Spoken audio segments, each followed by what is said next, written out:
I said I would turn up, and a promise is a promise. So it's day 33 of This Much Is True. And, oh, I spilled some coffee here, and at least it is coffee. Unlike the wine, which was in abundance, if you remember last night, and my Live Aid rant. Hello to Paul out there. Paul, if you suggest something to me, I will keep it up here. Yes, indeed.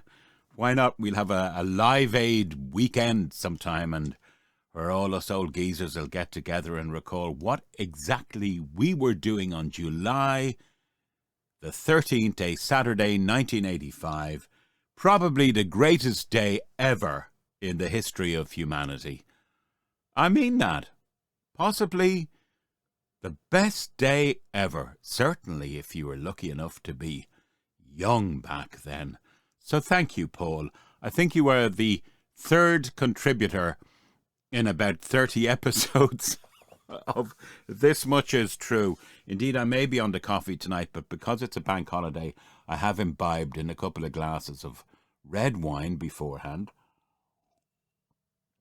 And I also treated myself and my probably unwilling wife to 2 episodes of Jack D's fabulous series called Lead Balloon, which is circa 2005, 2007, which you will get on YouTube on your smart television. Lead Balloon.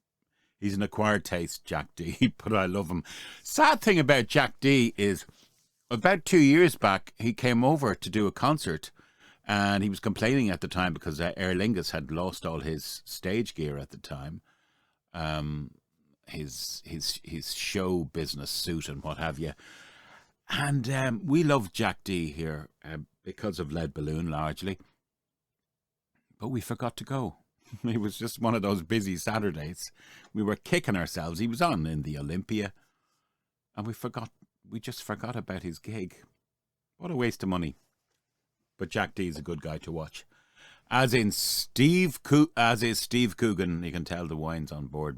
More and on. Now, I'll try and remain relatively the right side of sobriety as we continue. Today, I want to talk about 2 things. I want to talk about my quirky possession. Ooh, and that's nothing demonic. And gaffes that I've made in my life. Just stupid things where I've put my fucking foot in it. All right. We start off with, I was a late developer. My kind of first real date when I was about 19 was with this, I met her at my brother's wedding, my late brother's wedding, when I got fairly well on, but life had changed for me very quickly. Let me explain. I was young, so like I was 19, but I had terrible, well, what I believed, in retrospect, it wasn't too bad, but I had kind of acne, like a lot of teenagers do. So I'd gotten terribly self-conscious, and so I remember going out with my friend Steve, who you met here a few weeks ago, and Steve and I were roughly the same age. There's only like a month between us or something. And like I was out in King Burger or Burger King, it's not on O'Connell Street, and I was down like that because I was so ashamed to look up the word because I was pizza puss. And Steve said to me, "What are you doing down there?" That's what I loved about him. That was such a kind thing to say because he meant look up the world, and I was. But anyway, in the meanwhile, I had gotten in touch with a doctor, and he provided me with this wonderful antibiotic called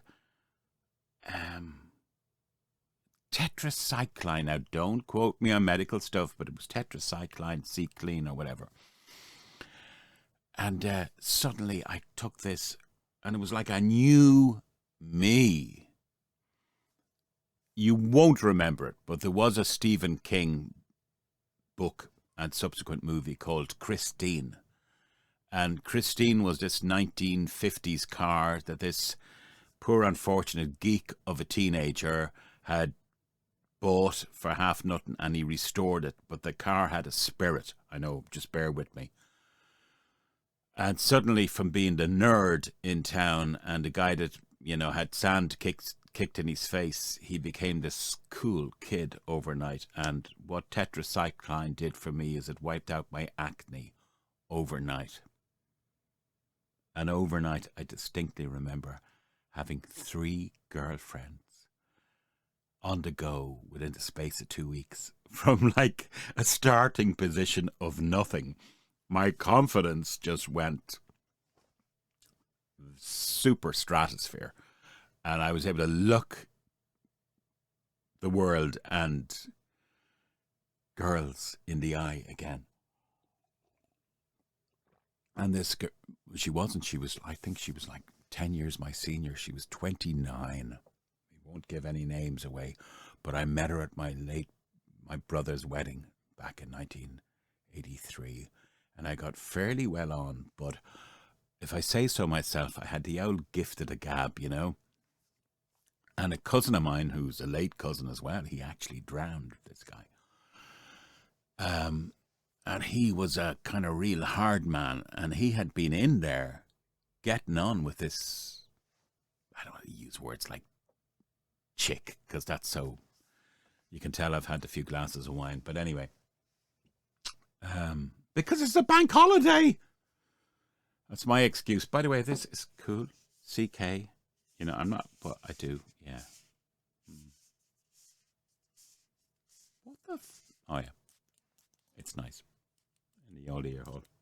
You never know. I could get lucky, even at my age. And with my wife. So, where was I? So I was at a wedding in Galway. And this cousin was making all the moves on this redhead. And she was a gym teacher. She was quite fit, to use that parlance. And I was getting nicely, but I was outwitting this fucking country bumpkin, with respect to late country bumpkin. But, you know, he had been in, and I ousted him, and I was flavour of the month with the redhead. And when I got back to Dublin, I met her, and we went for a date, and this was like a big deal to me. This was the first real date, you know. And we went to a place called the Copenhagen, which was like a little kip, I'd say, if it was lucky, if it was 20 foot square in Rathmines. I still know where it is. In fact, one of the guys out of, and I don't watch it, I can't stand it, but one of the guys out of Mrs. Brown's, you know, the gay man in it, he was in EMI, and he used to, yeah, appearing in front of the camera with a few on me is not a good idea. It won't happen again. Anyway, he used to live just behind this place, the Copenhagen, and I went with herself, and it was all the ambiance. It was dark, it was candlelit, the music was oh so nice, and this was like a big deal. So I was very, very nervous. So I led her. I was trying to do the gentlemanly thing, going, oh, this way, da-da-da-da. We went to take our seats at the table, and I sat down, and I could feel something under my arse, and the knees were, it was knees under my arse. I didn't realise what was going on. I'd sat down. I was so nervous. I hadn't looked what I was doing, and I was sitting in an old lady's lap, and she was fucking freaking out, and I didn't quite see it. The fucking darkness. I was, and the candlelight. I was going, what's going on? And your woman's going, Mark. This is my girlfriend. Or well, Mark. And I'm going, oh. And I was an old lady. I was sitting on her, and it was worse because the more she struggled, the more I wiggled the bones of my arse, like it was something I was doing deliberately. So that's a gaffe. Right? I fucked up. I don't know how I got out of that. I apologized and made our excuses. The other thing was, back in the late mid-late 70s, the thing to have was a French Mac coat. This was a long, not quite an SS leather coat, but this long coat, and the collar, not on the coat, you put your shirt collar out over it. And like shirt collars were like the tail fins of jumbo jets back then. You had this big fucking thing.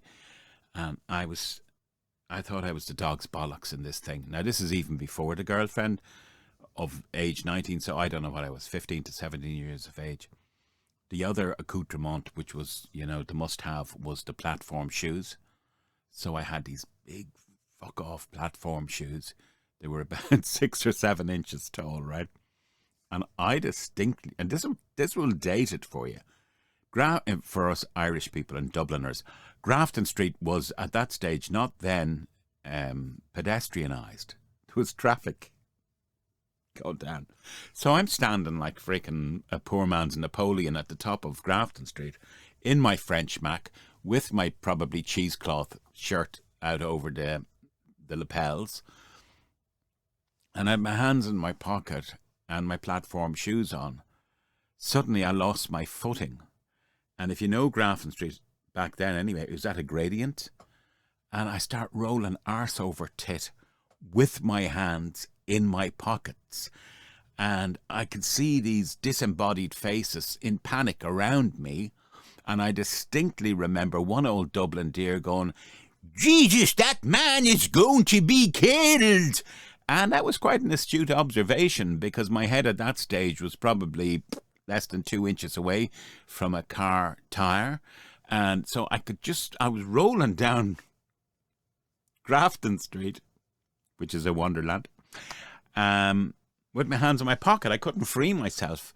So I'm literally toppling down, as I said, Grafton Street, with cars going, the man's going to be killed. Anyway, I don't know what the human body is made of or what the psyche is made of, but its thing is to protect the downside. Its thing is to protect your dignity. So I don't know how, but I managed to get back to my feet with my hands in my pocket in this amazing, like, I don't know, defied physics roll. And suddenly I'm upright again. And the first thing I did was do that. As much to say, 30 rolls in 35 seconds, not bad. And walked on. So that was a gaffe. You know, as I said, what we do to protect our dignity. So, about a decade ago or so, I was at Loose Ends and I went for a job interview. And it was one of these jobs I could not give 2 fucks whether I got the bloody thing or not. Couldn't care less. And if you go in with that attitude at times, you'd be amazed, because you don't care. As far as I was concerned, I was doing them a favour if they were to take me on as an employee, because I had done that, been there, worn the T-shirt as regards sales. And I was going for one of these sales jobs. Why? Why? Why the fuck? Why? Why? Why was I doing it? Do you know what? Let me answer that truthfully. I didn't need to do it. I just felt that at that stage, I wasn't in a job and I wanted to bring money into the house. I wanted to do that old chestnut of being the provider, to do my best. Didn't need to do it. In fact, my wife was actively encouraging me to pursue things that I like to do. And back then, you know, money's always a problem, but money wasn't necessarily a problem in respect of where we were. And I just said, no, I want to do this. She was saying to me, why don't you stay more at home? We will save money on crash fees, which were astronomical at the time. And she was and pursue your artistic stuff. Go after the radio, go after. Anyway, I thought, no, I want a regular wage. And I'm going to do the family man with my life well planned thing. Anyway, I went for this fucking job. And I sat there in a shithole of an industrial estate with the rain pouring down on a November evening. And you know, I indulged the interviewers as far as I was concerned, and wasn't cheeky or wasn't, you know, over cocky or anything like that, but just I fucking knew it inside out. So I climbed into the car afterwards, and the rain coming down around me, and I texted my wife, and I said it went fine. I said, think they're going to make me an offer. Couldn't care less either way. So I texted my wife. Only I didn't text my wife. I texted the guy who had just interviewed me. And would you believe I still got the fucking job? It didn't last long, mind. But yeah, I left, and I just, yeah.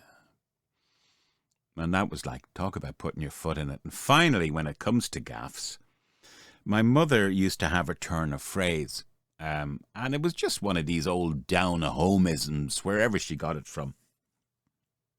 And she'd come up with this thing, like if somebody wasn't particularly nice or the weather wasn't clement or whatever, she'd say, it's as cold as a stepmother's kiss. No disrespect to stepmothers. And when our kids were young, I'm walking, you know, you get to know parents, you get to know fellow parents, you're all in it together. And I'm walking down the road with this lady one day, who is a very nice lady. As a matter of fact, we only bumped into her recently. Very, very sweet person, very nice, and a very capable person. Do not get me wrong. I have another gaff. I've just thought of one. But anyway, we're walking down, and I'm going, it's as cold as a... And I just stopped myself because I realised she was a stepmother. I didn't say it's as cold as a stepmother's kiss. It's as cold as... it's cold. Oh. Oh. So, yes, my last gaff.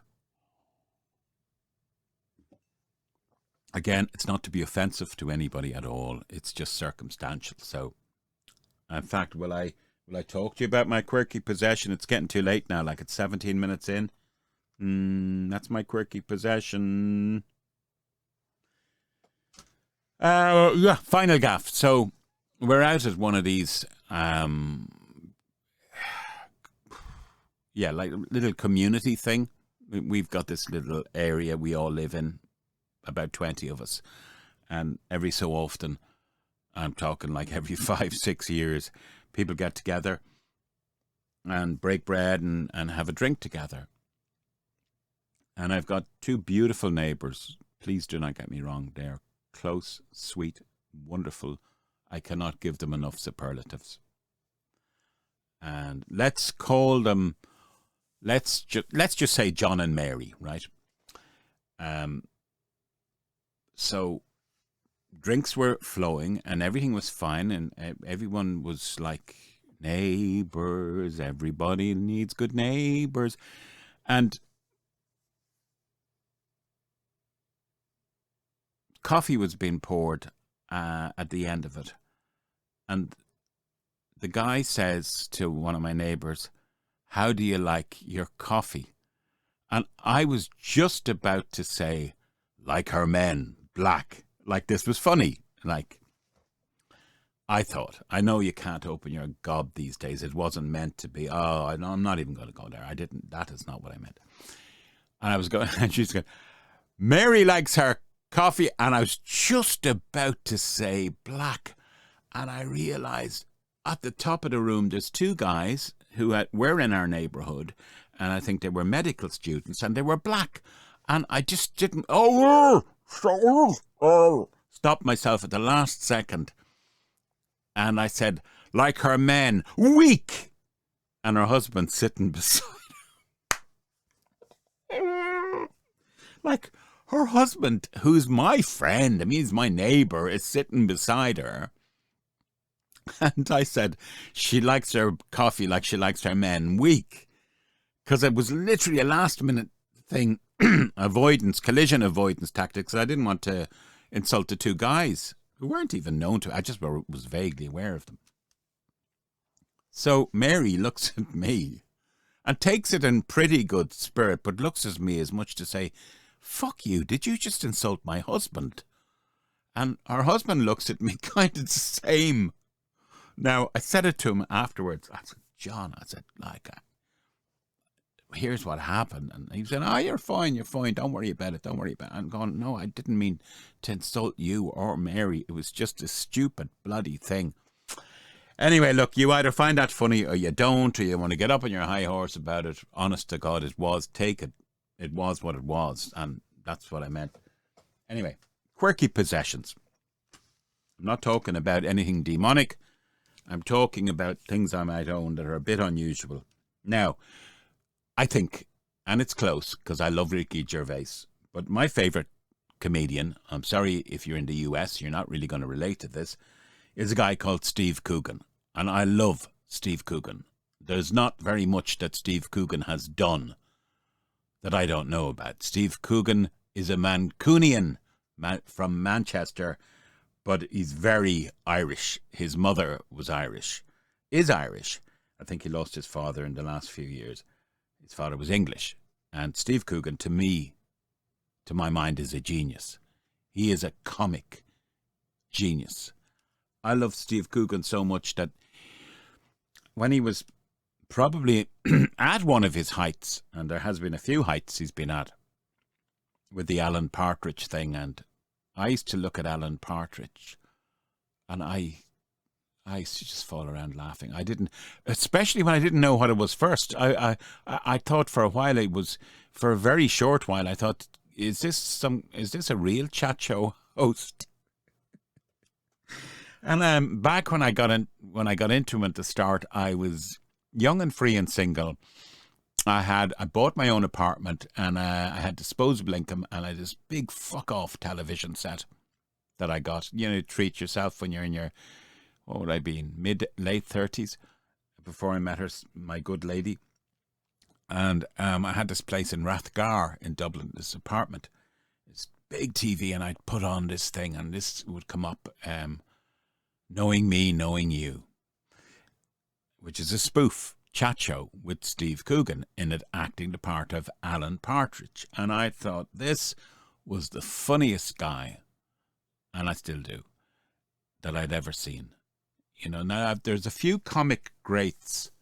I do really have a big thing about Ricky Gervais, but Steve Coogan is so technical in detail.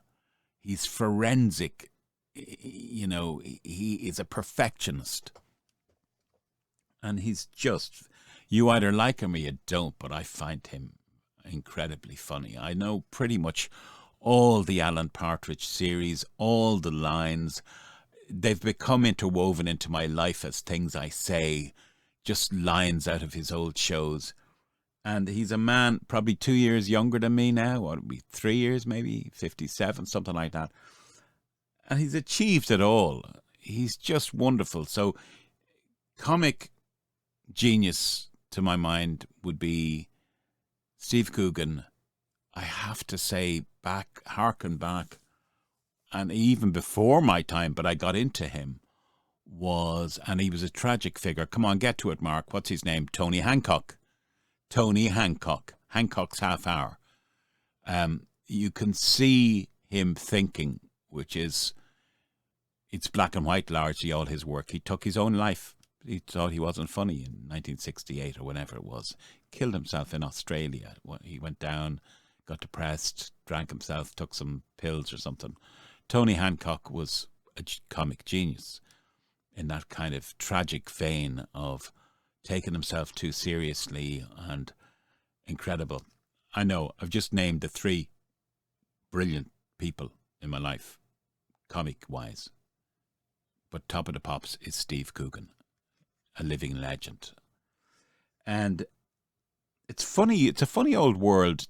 Not everything takes off for comedians. And in the late 90s, the early 2000s, certainly the late 90s, he took on this persona. I don't know if you can see it. I just laugh looking at it. Tony Farino, the Latin sensation, the phenomenon. And if you don't know Tony Farino, he was one of his stable of Steve Coogan's stable of characters.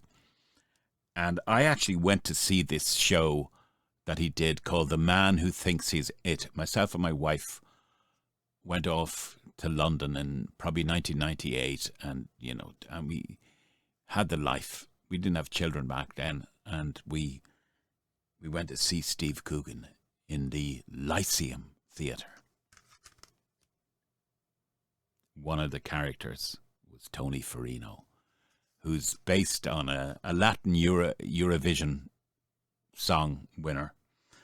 And Steve Coogan was exploring this hedonistic character at the time in the vein of like a Tom Jones, possibly an Elvis in there as well. Just the guy with everything, the looks, the cars, the women, the ego has landed right up his own arse. And this is actually a rare CD, very rare. I saw Steve Coogan himself mentioning it, how rare it is. I don't know if it's worth any money. And he did a series of show in Australia. And someone came up after the show and said, "Will you sign this?" And he had one of these.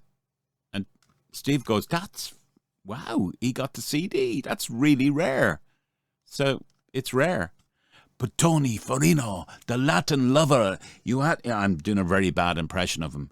You had to be there. I mean, there's songs like Other Men's Wives, Sunday for Me, which is all about indulging yourself on Sunday, Short Term Affair, which he does with the wonderful Bjork, Lap Dancing Lady, yes, Silence of the Lambs, Papa Bendy, and that's the kind of piss take of the Eurovision. Baba, baba, Bendy, Bendy, baba, baba, Bendy, thank you very much.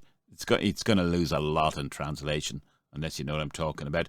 Fishing for Girls, how sexist could you get? Help Yourself, Man Stallion, love that track. And Stuttering Sadie from Stuttgart. Valley of Our Souls. Think about it. Valley of Our Souls. Valley of Our Souls. Valley of Our Souls. Very clever play on words. What is life? Yeah. Taxi, taxi. Taxi, taxi. Could I get a taxi back to my place? Anyway, he does this big Latin lover routine, who's really up his own arse. He does, not necessarily on this, but, there's videos where he does interviews. And he's such a genius that he mastered part of the Portuguese language, I think. But he also manages to do the scumbag version of whatever part of Portugal this guy is supposed to hail from. You can tell when he puts on this accent or this language that he's studied his stuff, or he makes it sound the scummiest part of Lisbon or Portugal. It's losing a lot in translation, isn't it? Take care, 'cause I care.